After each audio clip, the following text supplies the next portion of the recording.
Sifuna nigi right mar wacho gima oparo ni owinjore wachi. To mokwongo, Joyce, Sifuna loso on behalf of ji mang'eny ODM kanyo mok nyal wuok mondo giwach gino ma Sifuna wacho. Mar ariyo, en ni Sifuna wacho language kata dhog Gen Z.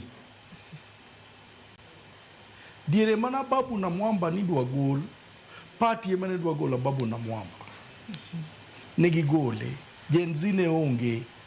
ODM ne so powerful, negi act kendgi, negi timo gige mage yot kendgi. Sani ODM odonjo gi Kenya Kwanza.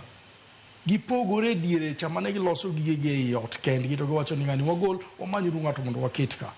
Sani influence modonjo kacha en mar Kenya Kwanza. Jomoko luonge ni bread base, jomoko luonge ni broad base. Tadiera jok maluonge ni bread base ni nyiso ni joma tine machamo bread iye kacha. To kadipo ni Sifuna ok cham bread cha to go kuko ya ok umie bread mondo wachi no bedo bede maber. Gini do mana cham gi joma tin kende. Ok wanyal wacho ni ok odwar. Onge ng'ama ok dwar chiemo. Ta inya. Seche moko be nyalo chamo mi cham kata sum. Mane momiyo seche moko wacho ni ok adwa chamo gini. Gima dwa wacho en kama. Sifuna wacho dhok ma current sani. Owacho ni nyithindo mag Gen Z kik bed abducted, forceful disappearance kik timre. Owacho ni nyithindo gi kik chiel gi magina manigi. Owacho ni nyithindo gi kik maki nikech gin gi right of demonstration. Owacho ni en ok odwa support Ruto. Ng'ama wacho ni an ok adwa support president cha tigo e kuku nang'o. Nyalo bedo ni en ja ODM kendo en secretary general ma ODM. To ka Sifuna wacho ni an to ka support Ruto ok nyal chune. Nikech kata kichune kochopo samo dhigo kura ok obigone kura. Mano bende mano weyo Sifuna kanyo. Gima timore en ma Sifuna oseloso ma jopiny osedhi gi Sifuna. Giseneno ni Sifuna ne wacho wach ma wawacho, thagruok ma wathagore. Seche moko jonje sirikal kaka wadwa ni ne wacho nitie gi good and the bad mare. The bad mare ni koro un kake party uweyo bedo gi ideologies koro kao ideologies mag jomoko ukete yeka. Nyiso ni samudwa loso to penjo to giparo nade. Iwinjo kaja. Joka be kadwa loso gi wacho to giparo nade. Nyiso ni okune telo to joka be ok nie telo fuli. Nyaka koro giparo ni to jogi paro nade duto. Kantie jok ma principle ma wacho ni anto ka ok apar kanyalo donje ng'ama iluongo ni ker ni ok anyal support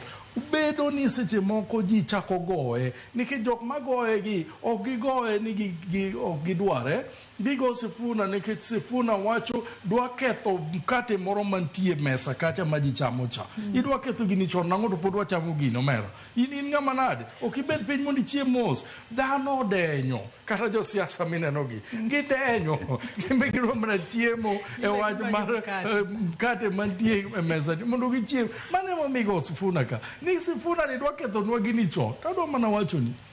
kane Honorable Raila Amolo Odinga baba nentie liel moro mar Caesar Bondo no wacho ni weuru Sifuna wachi mo wacho no gik mo wacho go en gik ma modwaro iwinjo nyiso ni baba be ok nyal neg ji piny ma baba wachi ni mano ber baba osebedo gi jogo moseneg mang'eny Kenya kaka do kwedo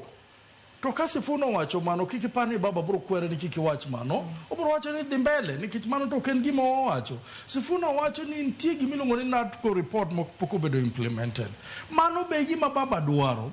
ni mondo gino bedo implemented nikech no kawo joge ne jok machalo Kalonzo Musyoka gini moketo kanyo mobedo chairman co-chair gi jo kocha gino poko bedo implemented nyocha gi sign moro miluongo ni 10-point agenda mano be poko bedo implemented Sifuna wacho ni tudako sebedo se implement mano sani koro gibiro kendo ODM kendo gimoro miluongo ni intergenerational conclave iwinja pok ariyo ka obedo implemented kata chiel baba ne dwa ni jok manyocho negi gi kaka nyithindo machalo Gen Z gi ni mondo chul families gi iwinja kata kineno 2007 nwadwaro ni mondo compensation nobed jok manobedo reallocated to ka ning'iyo jok manobedo reallocated kata jok manobedo forcefully evicted Central Nairobi gi kuonde moko iluongo ka jo Central Kenya nochul jo Kisii nochul jo Baluya gi nochul jo Luo nokochul ma e gik ma ka Sifuna wacho ni gigi tok dhi maber an gi anti na mano gol Ruiru ma odhi dala nyaka kawuono pok ochule to kabila moko gi tichulo ka babo wacho ni mano timre to Sifuna wacho mane TV ichaki goye nang'o an aneno ni nitie jogo mantie ma jo siasa ma be oyier noyier negi nikech baba to ging'eyo ni ka baba owewa ni pangla to gidhi gore piny ni pungulu to ka gigoro piny ni pungulu ok gichak ibed ng'ato kendo iwinjo koro jogi dwaro ni ng'ata manyalo ketho negi matin ng'ani golo kendo gigoye kabisa to kigo Sifuna sani to dhi gi Gen Z ma koro nyocha support ODM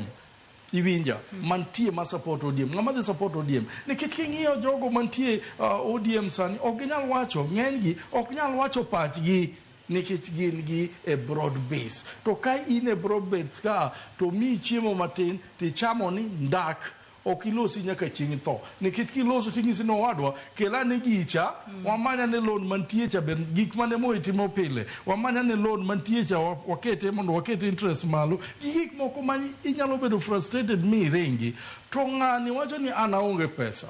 an gi dhok ta an gi chama